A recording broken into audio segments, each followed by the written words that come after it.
Bonjour, mon nom est Jean chez Lisa, ici pour vous introduire à notre nouvelle ligne d'adhésifs acryliques Accolade.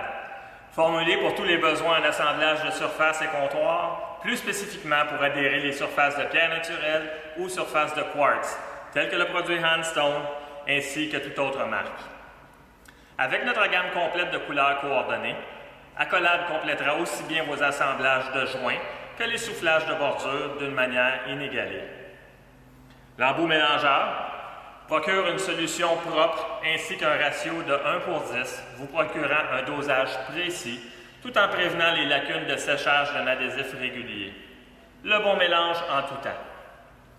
Accolade est d'autant plus stable aux rayons UV, résistant à l'eau, peut durer jusqu'à 18 mois et peut coller pratiquement tout type de pierre naturelle ou produit de composite.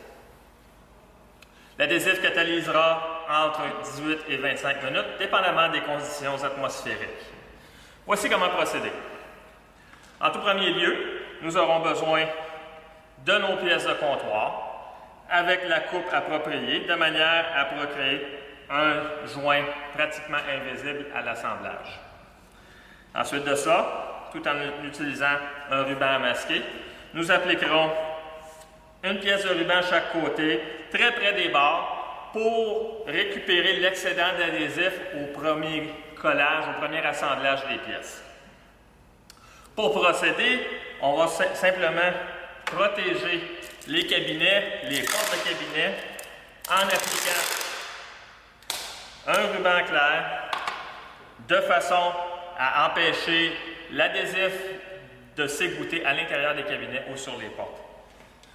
On approche les pièces ensemble et tout en utilisant un hydrate de méthyle ou une alcool dénaturé, on va simplement nettoyer les bordures et le dessous du comptoir des deux côtés.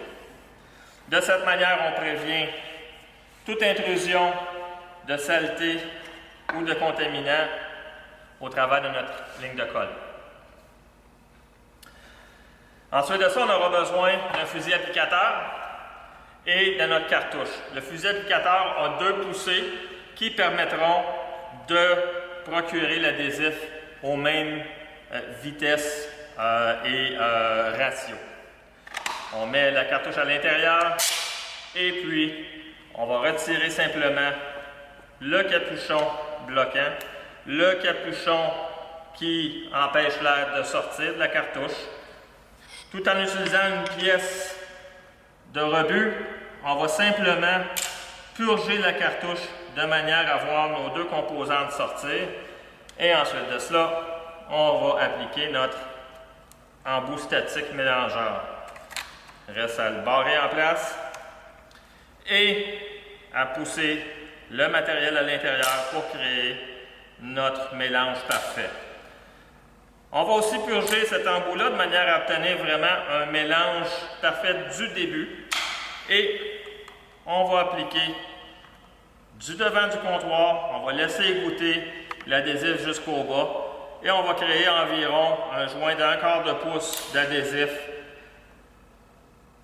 tout en calibrant, s'assurant que lorsqu'on va ramener les pièces ensemble, mettre notre pression, il y ait assez d'adhésif qui va autant dans le haut, vers le haut que vers le bas. Tout en appliquant une pression pour ramener nos pièces ensemble, il va se créer un débordement.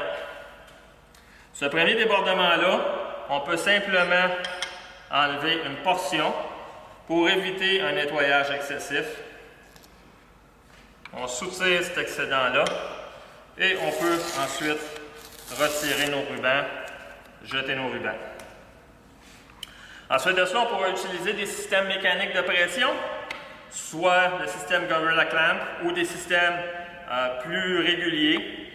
On applique une pression à l'intérieur de nos pièces, on tire la tension de manière à créer notre débordement uniforme. Restera à nettoyer un outil tranchant ou utiliser une lame de rasoir, venir inspecter les 2 côtés, voir pour le nivellement, au besoin, ajuster à la main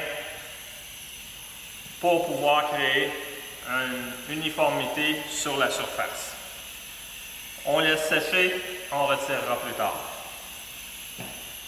Une fois votre adhésif pratiquement sec, la seule étape qui restera, lorsque l'adhésif n'est plus collante, mais ressemble un peu à une texture caoutchouteuse, vous pourrez prendre un outil tel un ciseau à bois ou un grattoir de toutes sortes, bien nettoyer tout le temps, et tout en passant en dessous de la ligne, vous n'aurez qu'à arracher tranquillement l'adhésif.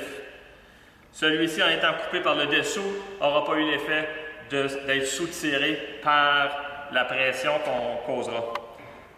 Tout excès qui restera, on pourra simplement utiliser l'hydradométhyle avec une guenille et puis frotter sur le dessus de manière à nettoyer la surface.